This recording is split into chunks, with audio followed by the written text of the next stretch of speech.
Hello வணக்கம். இன்னைக்கு நம்ம பார்க்க போற டாபிக் சாத்திரம். சரிங்களா? நம்முடைய சிலபஸ்ல வரக்கூடிய 2வது டாபிக். சரிங்களா? இந்த டாபிக்ல என்னெல்லாம் பார்க்க போறோம் அப்படின்னா, சைவ சித்தாந்த சாத்திரங்கள் எத்தனை இருக்கு, யார் யாரெல்லாம் இதை எழுதியிருக்காங்க, இந்த நூலாசிரியர்கள் தன்னுடைய நூல்ல என்ன கருத்தை சொல்லியிருக்காங்க, அதுக்கப்புறம் இந்த சாத்திரங்களை யார் யாரெல்லாம் ஆங்கிலத்துல மொழிபெயர்த்திருக்கா, ஹிந்தியில மொழிபெயர்த்திருக்கிறா, அதுக்கப்புறம் இதற்கு உரை நூல்கள் யாரெல்லாம் எழுதியிருக்காங்க அப்படிங்கறதெல்லாம் தான் நம்ம இந்த டாபிக்ல பார்க்க போறோம். சரிங்களா? அதுக்கப்புறம் இதுல சிவஞான போதம், அதுதான் ஒரு தலை சிறந்த நூல். அதனால சிவஞான போதம் அப்புறம் சிவஞான சித்தியார், இந்த ரெண்டையும் பத்தியும் டீட்டெயிலா கொடுத்திருப்பாங்க. மத்ததெல்லாம் ரொம்ப ஒரு 1 லைன் 2 லைன்ல தான் கொடுத்திருப்பாங்க. சரிங்களா? ஓகே, வாங்க வீடியோக்குள்ள போலாம்.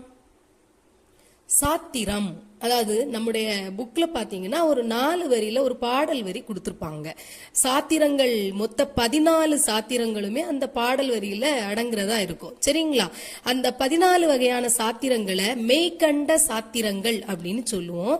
இதுல 6 பேர் எழுதியிருக்காங்க. சரிங்களா? யாரெல்லாம் எழுதியிருக்காங்க அப்படின்னா, திருவியலூர் உய்ய வந்த தேவநாயனார், திருக்கடவூர் உய்ய வந்த தேவநாயனார், மெய்கண்ட தேவநாயனார், அருணந்தி சிவாச்சாரியார், மணவாசகம் கடந்தார், உமாபதி சிவம். இந்த 6 பேரும் தான் இந்த நூல்களை எழுதியிருக்காங்க. சரிங்களா?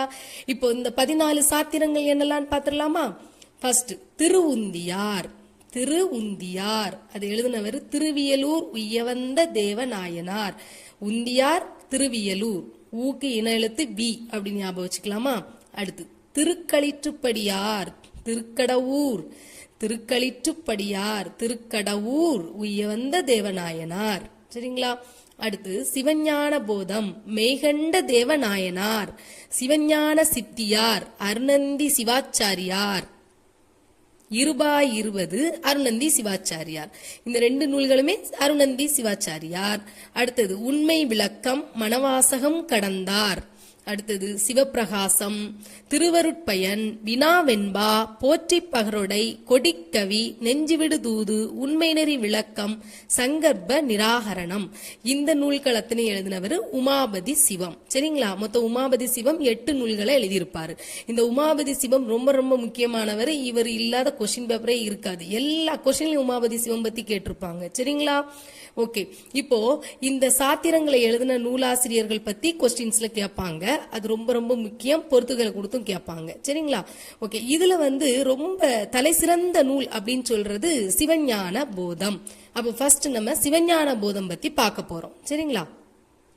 சாத்திரங்களிலேயே தலை சிறந்தது அப்படின்னா, இந்த 14 சாத்திரங்களில் தலை சிறந்தது அப்படின்னு கேட்டா அது சிவஞான போதம். சரிங்களா? சிவம்னா நம்முடைய கடவுள் இல்லையா? மெய்ப்பொருளான கடவுள். அப்ப அவரை நம்ம அறிந்து தெளிதலுக்குரிய ஒரு நூல் தான் இந்த நூல். கடவுளை நம்ம அறிஞ்சு தெளியணும் அப்படின்னா அதற்கு இந்த நூல்கள் உதவும். சரிங்களா? இந்த சிவஞான போதத்துல 12 சூத்திரங்கள் இருக்கு. இந்த சூத்திரங்களுக்கு போற முன்னாடி நான் ஒரு சின்ன டிப்ஸ் கொடுக்க, அதை ஞாபகம் வச்சுக்கணும். எப்படின்னா, பதி பசு பாசம். எப்படி? பதி பசு பாசம். சைவ சித்தாந்தம்னாலே இதுதான் ஃபர்ஸ்ட் ஞாபகம் வரணும். பதினா இறைவன், பசுனா உயிர் ஆன்மா, பாசம்னா தலை. அதாவது என்ன அப்படின்னா, இந்த தலை இருக்கு பாத்தீங்களா, ஆணவம் கண்மம் மாயை, இதுதான் பாசம். இந்த பாசத்தை விடுத்து இந்த பசு, இந்த நம்முடைய ஆன்மா பதியை அடையணும். அதான் இதோட தத்துவம். சரிங்களா? அதாவது பதி பசு பாசம். இதுல நம்ம ஞாபகம் வச்சுக்க வேண்டியது 1 2 6 அப்படிங்கிற நம்பர் ஃபர்ஸ்ட். சரிங்களா? 1 2 6 3 4 7, அடுத்தது பாத்தீங்கன்னா 2 4 5. இந்த 3 ஞாபகம் வச்சுக்கணும். 1 2 6, அடுத்து 3 4 7, அடுத்து 2 4 5. அதுக்கப்புறம் உண்மை, அதாவது உண்மை, பொது இலக்கணம், சிறப்பு இலக்கணம், இந்த 3 ஞாபகம் வச்சுக்கணும். சரிங்களா? உண்மை, பொது இலக்கணம், சிறப்பு இலக்கணம் ஞாபகம் வச்சாச்சா? இப்போ பதியை பார்த்துடலாமா? நம்ம 12 சூத்திரங்கள் இருக்குன்னு சொன்னோம். அந்த சூத்திரங்கள் எப்படி எல்லாம் கொண்டு வந்திருக்காங்கிறத இதுல பார்க்க போறோம். பதி அப்படின்னு எடுத்துக்கிட்டோம்னா 1 2 6 இந்த 3 சூத்திரங்கள்லயும் வராங்க. அதாவது பதியினுடைய உண்மையை பத்தி சொல்லுவாங்க முதல் சூத்திரத்துல, பதியினுடைய பொது இலக்கணத்தை 2ஆம் சூத்திரத்துல சொல்லுவாங்க, பதியினுடைய சிறப்பு இலக்கணத்தை 6ஆம் சூத்திரத்துல விளக்குவாங்க. அதுதான் நான் சொல்றேன் 1 2 6 அப்படின்னு சொன்னேன். முதல்ல எடுத்ததுமே பதி, அதுக்கப்புறம் உண்மை, பொது இலக்கணம், சிறப்பு இலக்கணம், இந்த 3ஐயும் வச்சுதான் நம்ம எழுத போறோம். சரிங்களா. அடுத்து இப்போ பசு அப்படின்னா 347, அதாவது பசுவினுடைய உண்மையை வந்து 3ஆம் சூத்திரமும், பசுவினுடைய பொது இலக்கணத்தை 4வது சூத்திரத்திலையும், பசுவினுடைய சிறப்பு இலக்கணத்தை 7வது சூத்திரத்திலையும் இதை சொல்லுவாங்க. சரிங்களா. பாசம் வந்தாச்சு, தலை, அதாவது 245 அப்படின்னு சொன்னோம். அப்போ 2வது சூத்திரம், 4வது சூத்திரம், 5வது சூத்திரம், அப்படிதானே. பாசத்துடைய உண்மை 2ஆம் சூத்திரம், பாசத்தினுடைய பொது இலக்கணம் 4வது சூத்திரம், பாசத்தினுடைய சிறப்பு இலக்கணம் 5ஆம் சூத்திரம்.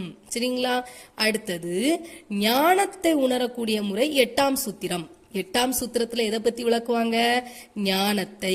9ஆம் சூத்திரம்னா ஆன்ம சுத்தி, 10ஆம் சூத்திரத்தில் பாச நீக்கம், 11ஆம் சூத்திரத்துல சிவப்பேற்றினை. சிவப்பேற்றினா என்னது?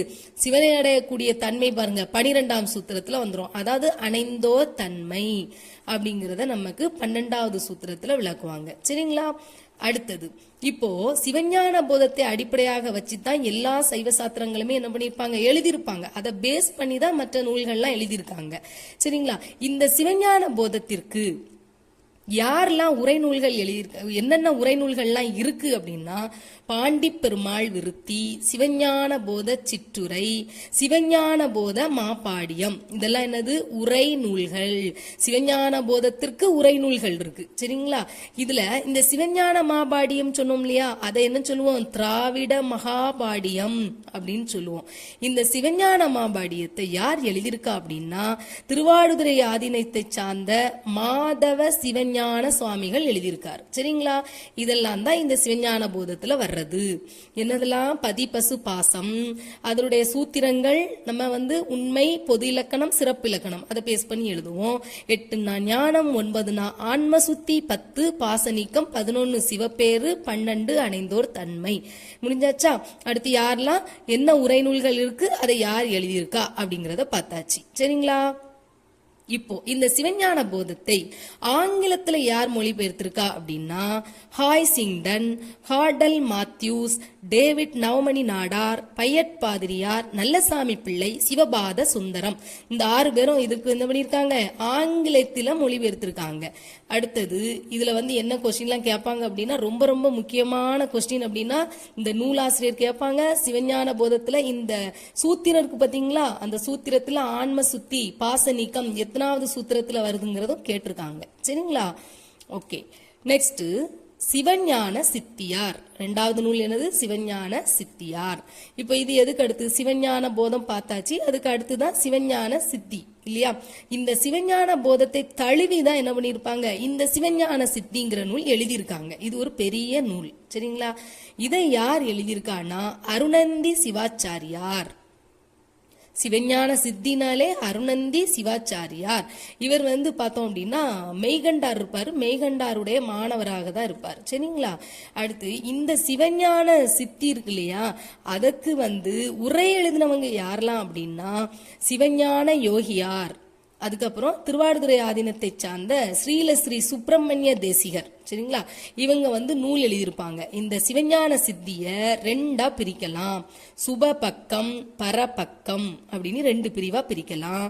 சுபபக்கத்துக்கு மட்டும் உரை எழுதினவங்க யாரெல்லாம் அப்படின்னா, நிரம்ப அழகிய தேசிகர், மறைஞான தேசிகர், சிவாக்கிரக யோகி ஞான பிரகாசர். சரிங்களா. இவங்க எல்லாம் தான் இதற்கு உரை எழுதியிருக்காங்க. இந்த உரை எழுதியவர்கள் யார் அப்படிங்கறத எக்ஸாமுக்கு கேட்பாங்க. பரபக்கத்திற்கு உரை எழுதியவர் யார் அப்படின்னா, தத்துவ பிரகாச தம்பிரான் சுவாமிகள். சரிங்களா.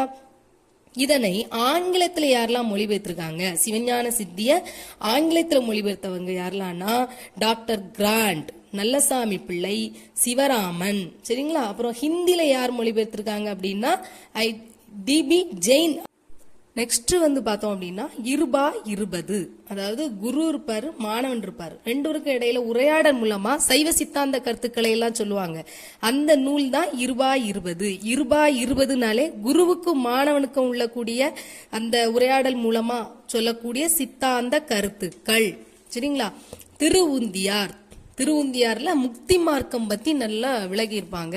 திருக்களிற்றுப்படியார் அப்படிங்கிறது திருவுந்தியாரை தழுவி வந்திருக்கக்கூடிய நூல் தான். அதுக்கப்புறம் உண்மை விளக்கம், மணவாசகம் கடந்தார் எழுதியிருக்காருன்னு சொன்னோம். இதுலயும் சித்தாந்த உண்மைகளை நல்லா விளக்கி இருப்பாங்க. எல்லாமே சைவ சித்தாந்தத்தை தான் சொல்லியிருப்பாங்க. சரிங்களா? அடுத்தது இப்போ இந்த உமாபதி சிவாச்சாரியார் 8 நூல்கள் எழுதியிருக்காருன்னு சொன்னோம் இல்லைங்களா? இந்த 8 நூல்கள் என்ன சொல்லுவோம்னா சித்தாந்த அட்டகம் அப்படின்னு சொல்லுவோம். அதாவது சிவப்பிரகாசம், திருவருட்பயன், வினா வெண்பா, போற்றி பகருடை, கொடிக்கவி, நெஞ்சுவிடு தூது, உண்மை நெறி விளக்கம், சங்கர்ப்ப நிராகரணம். சரிங்களா? இந்த 8ம் உமாபதி சிவாச்சாரியார் எழுதிய நூல்கள். சித்தாந்த அட்டகம். சிவப்பிரகாசம் நூல்ல என்ன சொல்லியிருக்காங்க பாப்போமா? சிவஞான போதத்தினுடைய சார்பு நூல் இது. சிவஞான போதம் எழுதியிருக்காங்க, அதோடைய சார்பு நூல் தான் சிவப்பிரகாசம். சரிங்களா? அடுத்தது சைவ நூல்களுடைய இயல்பு, தீட்சையோட வகை பத்தி எல்லாம் இதுல சொல்லியிருப்பாங்க. தீட்சைன்னா என்ன? குரு மலங்களை நீக்குவார் இல்லையா? அதை பத்தின விஷயங்கள் தான் இதுல சொல்லியிருக்கக்கூடியது. அப்புறம் இதையும் 2 வகையா சொல்லியிருப்பாங்க. பொது, சிறப்பு அப்படின்னு சொல்லி 2 வகையா சொல்லியிருப்பாங்க. 100 விருத்தங்கள் இருக்கும். பதி, பசு, பாச இலக்கணம் நல்லா விளக்கியிருப்பாங்க. சரிங்களா? சைவ சித்தாந்தம்னாலே பதி, பசு, பாசம், இலக்கணம் தான் இதுல வரும். சரிங்களா? இது எல்லாமே நூலாசிரியர் குறிப்பு. நம்ம தமிழ்ல எல்லாம் படிப்போம் பாத்தீங்களா? அந்த மாதிரி தான். ஒரு நூல் யார் எழுதியிருக்கா, நூலாசிரியர் யார் எழுதியிருக்கா அப்படிங்கறத இதுல பார்ப்போம். அடுத்து இப்போ திருவருட்பயன். திருவருட்பயன் அப்படின்னா குறள் வெண்பாக்களால இருக்கும். சரிங்களா? குறள் வெண்பானா நம்ம திருக்குறள் இருக்கு பாத்தீங்களா? அந்த மாதிரி இதுல ஒரு 10 அதிகாரங்கள் இருக்கு. அப்புறம் 100 பாக்கள் இருக்கும். அப்புறம் அடுத்தது வினா வெண்பா. வினானாலே கொஸ்டின் கேட்கறது தானே. அப்ப என்ன அப்படின்னா இதுல ஒரு 13 பாக்கள் இருக்கு. இதுல எப்படின்னா இதோடைய ஆசிரியர் உமாபதி சிவம் என்ன பண்ணுவார் அப்படின்னா தம்முடைய குரு மறைஞான சம்பந்தர், யாரு? உமாபதியோட சிவம் அவருடைய குரு மறைஞான சம்பந்தர்கிட்ட சாத்திர உண்மைகளை எல்லாம் கேட்கிறபடியா இந்த நூல் எழுதியிருப்பாங்க. சரிங்களா? எப்பவுமே அப்படிதானே, குரு கிட்ட என்ன பண்ணிருப்பாரு ஆசிரியர் குரு கிட்ட நமக்கு தேவையான உண்மை விளக்கங்கள், சாத்திரங்கள் அதெல்லாம் கேட்டு தெளிறதுக்கு தானே குரு. அப்போ இந்த வரைகையில தான் வினாவென்பா அமைக்கப்பட்டிருக்கும். போற்றி பகருடை அப்படின்னா ஆசிரியர் என்ன பண்ணுவார் அப்படின்னா தமக்கு நல்ல சிவஞானத்தை கொடுத்திருப்பாரு இல்லையா, அந்த குருவை. சரிங்களா? நமக்கு சிவஞான. கொடிக்கவி அப்படின்னா சில மந்திரங்களினுடைய இயல்பை உணர்த்துவாங்க. சரிங்களா? அப்புறம் அதுல ஏறாத தில்லை கொடியை ஏற்றிய நூல் அப்படின்னு சொல்றதும் கொடிக்கவி தான். அதுக்கப்புறம் பாத்தீங்கன்னா நெஞ்சுவிடு தூது. இதுல என்ன பண்ணுவாங்கன்னா நெஞ்ச தூதா விடுவார். அதாவது குரு என்ன பண்றாரு, ஆசிரியர் தம்முடைய குரு கிட்ட மாலை வாங்கிட்டு வாங்க அப்படின்னு சொல்லி தன்னுடைய நெஞ்சையே தூதாக விடக்கூடிய முறையில இந்த நூல் பாடப்பட்டிருக்கும். நெக்ஸ்ட் உண்மை நெறி விளக்கம் அப்படின்னா தச காரியங்களை விளக்குவாங்க. தசம்னா 10 இல்லையா? 10 காரியங்களை விளக்குவதாக இந்த நூல் அமைஞ்சிருக்கும். சங்கல்ப நிராகரணம், அதாவது 8வது நூல். இது என்ன அப்படின்னா தம்முடைய சமய கொள்கைகளை எல்லாம் சொல்லிடுவாங்க. அப்புறம் வேற சமய கொள்கைகள் இருக்கும் இல்லையா, அதை டிஃபரன்ஷியேட் பண்ணி சொல்லுவாங்க. தம்முடைய சமய கொள்கைகள்ல என்ன இருக்கு அப்படிங்கறத சொல்லிட்டு வேற சமய கொள்கைகள்ல இருக்கக்கூடிய அந்த வேறுபாடுகளை எல்லாம் சொல்லக்கூடியதாக அமைஞ்சிருக்கும் இந்த சங்கல்ப நிராகரணம். ஆக இந்த உமாபதி சிவாச்சாரியார் மொத்தம் 8 நூல்களை எழுதியிருக்காரு. சரிங்களா? இதெல்லாம் தான் இன்னைக்குள்ள டாபிக். அதாவது சாத்திரங்கள் என்னெல்லாம் அப்படின்னா எத்தனை வகையான சாத்திரங்கள் இருக்கு, யாரு எத்தனை பேர் எழுதியிருக்காங்க, 6 பேர் எழுதியிருக்காங்க. எத்தனை வகையான சாத்திரங்கள் எந்த நூலாசிரியர்களால எழுதப்பட்டிருக்கு, உரை நூல்கள் யாரெல்லாம் எழுதியிருக்காங்க, அதனை ஆங்கிலத்தில யார் மொழிபெயர்த்திருக்கா, ஹிந்தியில யார் மொழிபெயர்த்திருக்கா, அதுக்கப்புறம் ஒவ்வொரு நூலாசிரியர்களும் தன்னுடைய நூல்ல என்ன கருத்தை சொல்ல வராங்க இல்லையா, எல்லாமே சைவ சித்தாந்த கருத்துக்களை உள்ளடக்கியதாக தானே இருக்கு.